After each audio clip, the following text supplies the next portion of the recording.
Oi, gente, tudo bem?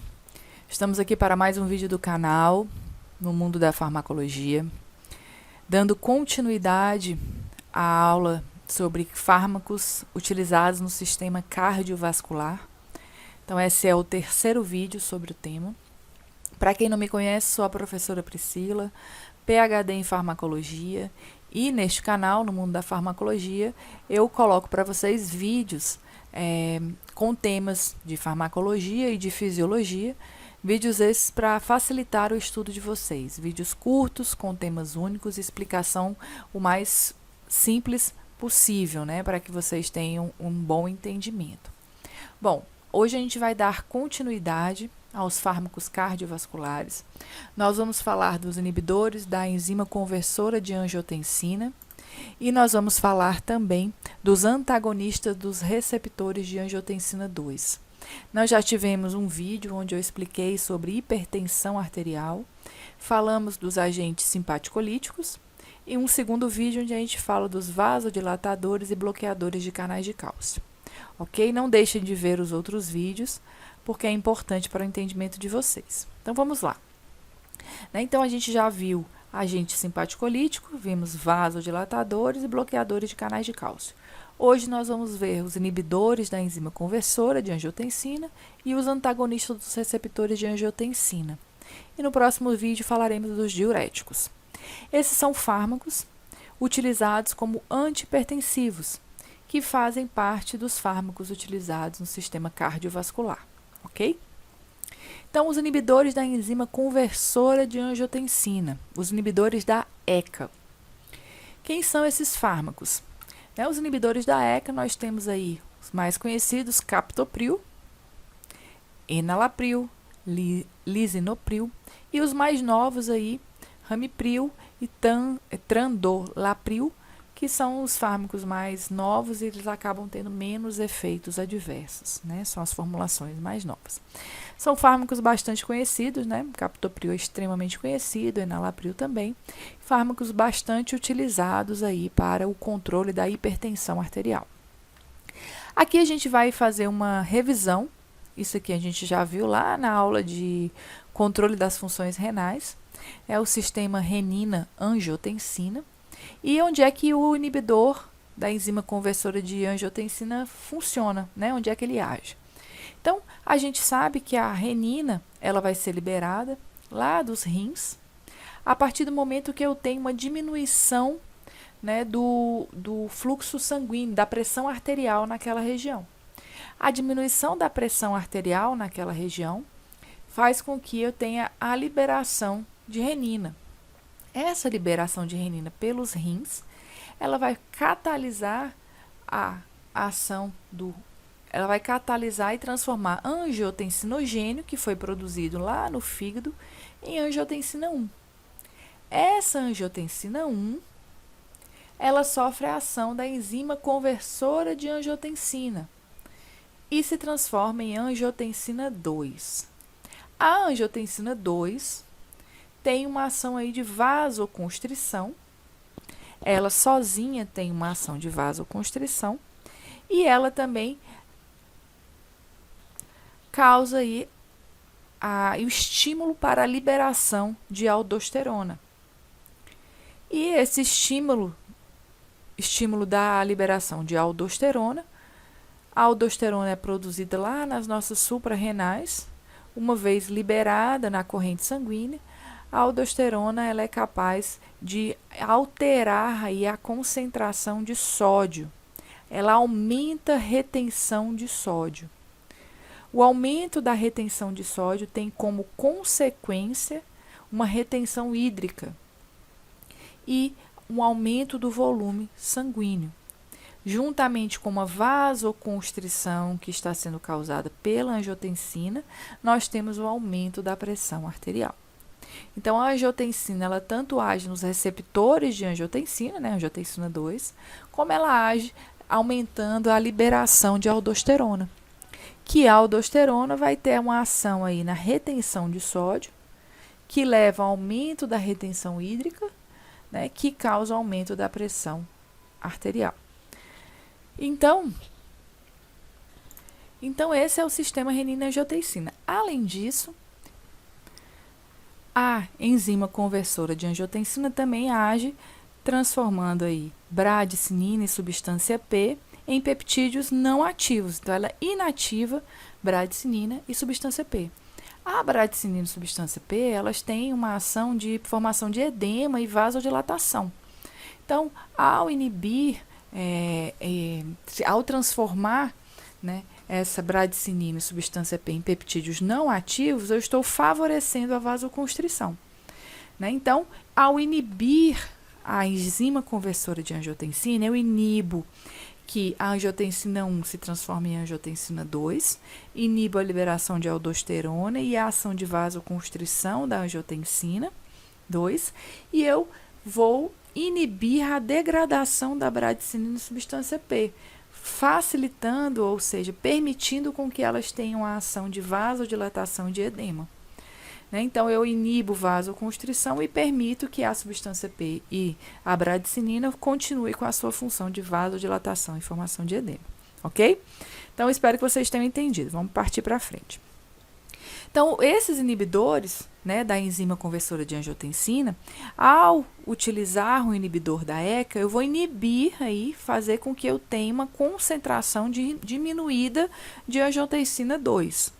Então, isso vai fazer com que ocorra no nosso corpo uma diminuição da estimulação do sistema nervoso simpático, um aumento da vasodilatação do músculo liso vascular, uma diminuição da retenção de sódio e de água e o aumento dos níveis de bradicinina, como a gente viu no slide anterior. Então, eu vou favorecer uma vasodilatação, eu vou favorecer a uma diminuição da contração dos vasos, né? E isso vai levar a uma diminuição da pressão arterial. Então, os inibidores da ECA tanto agem impedindo que a angiotensina 2 funcione, impedindo que a angiotensina 2 libere a aldosterona, ou seja, estimule a liberação de aldosterona, e favorecendo que a bradicinina funcione aí como um vasodilatador, a bradicinina e a substância P. Então, quais são as reações adversas desses fármacos? Nós temos tosse seca. Essa tosse seca, ela é causada por causa da ação da bradicinina, né? A gente viu que a ECA ela é responsável pela degradação da bradicinina em peptídeos não ativos. Quando eu tenho uma não degradação da bradicinina por uma inibição da ECA, da enzima conversora de angiotensina, eu tenho esses níveis de bradicinina aumentados e eles provocam um sintoma de tosse, que é bastante comum no captopril. Pode causar também uma alteração do paladar, reações de hipersensibilidade cutânea e edema angioneurótico, isso por causa aí edema da bradicinina, por causa dessa vasodilatação. Pode causar em pacientes com insuficiência renal crônica uma hiperpotassemia, em hipertensão renovascular bilateral ou com rim único, pode ocasionar a elevação da ureia e da creatinina. Na insuficiência renal crônica, né, no início se faz um aumento da creatinina. O uso com diuréticos pode causar uma hipotensão postural e ela está contraindicado na gestação, para adolescentes e mulheres em idade fértil. Então, essas são as reações e contraindicações dos medicamentos utilizados para inibir a ECA. Quais são as vantagens de utilizar um inibidor da enzima conversora de angiotensina? Esses fármacos não têm interferência na atividade sexual. O uso de vasodilatadores pode ter uma interferência aí na atividade sexual por causa da vasodilatação dos corpos cavernosos. Eles não têm interferência nas vias metabólicas. A gente viu que os simpaticolíticos, eles podem ter uma interferência nas vias metabólicas do organismo. O uso desses fármacos reduz a nefropatia diabética e hipertensiva. Eles podem ser utilizados na insuficiência cardíaca, porque eles não atuam aí no coração, e eles têm uma fácil associação com outros fármacos, né? Então, existe uma vantagem aí em utilizar os inibidores da enzima conversora de angiotensina. Daí a gente parte para os antagonistas dos receptores AT1 da angiotensina 2. Quem são esses fármacos, né? Então, eu tenho aí o candesartan, o irbesartan, losartan, que é o mais conhecido, valsartan também, são os mais conhecidos, né? São os mais utilizados na clínica. Então, o mecanismo de ação desses fármacos, né, eles reduzem a pressão arterial por bloquear a interação da angiotensina 2 com os seus receptores AT1. Professora, por que AT1? Nós temos receptores AT1 e nós temos receptores AT2. Esses fármacos agem especificamente bloqueando os receptores AT1. Então, eles são bloqueadores dos receptores AT1 de angiotensina 2.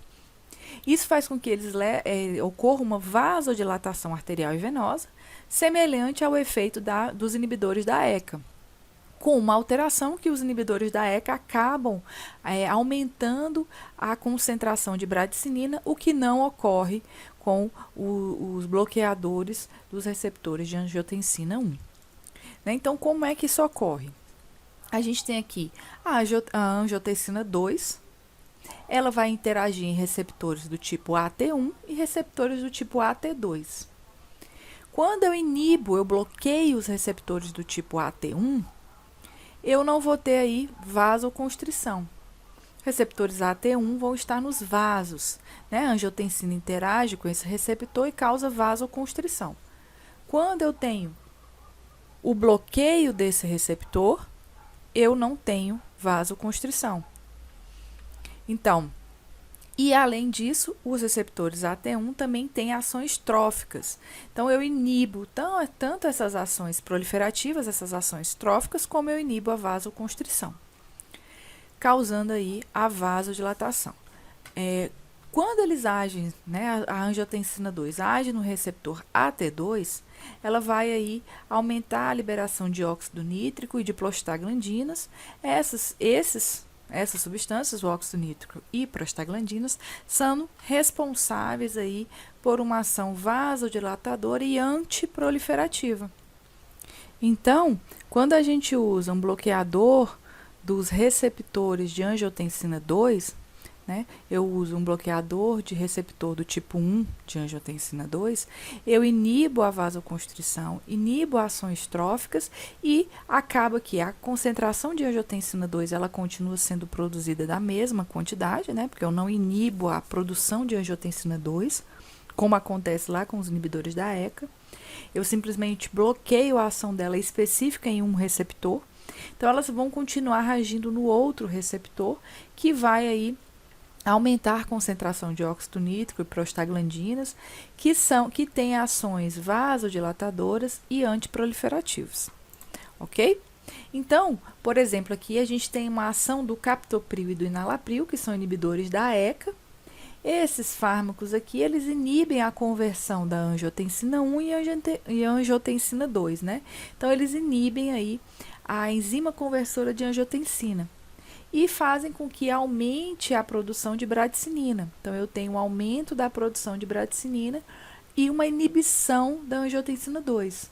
Eu não produzo mais angiotensina 2, o ciclo é quebrado aqui, porque eu não tenho a transformação da angiotensina 1 e angiotensina 2. E esse aumento da bradicinina é que causa os efeitos adversos mais conhecidos, como a tosse seca, né, causada por esse aumento da bradicinina. Quando a gente usa o losartan, que é um inibidor do receptor AT1, ele é um antagonista AT1, então ele inibe aqui o receptor AT1, a angiotensina continua sendo produzida normalmente, só que a sua função de vasoconstritora, ela vai estar inibida, né? Porque ela não vai conseguir interagir com o seu receptor AT1, porque ele está ocupado pelo medicamento, pelo losartan. Então, a gente tem aí a vasoconstrição ocorrendo nesse organismo. E, além disso, a angiotensina 2, ela também, em receptores do tipo AT1, está presente nas suprarrenais. Então, as nossas suprarrenais, existem receptores do tipo AT1 que vão ser bloqueados e eu vou diminuir a secreção de aldosterona. E o que a gente já viu sobre a aldosterona? A aldosterona ela é responsável por aumentar a retenção de sódio. Então, ela aumenta a retenção de sódio. Se eu inibo a aldosterona, eu não tenho aumento da retenção de sódio.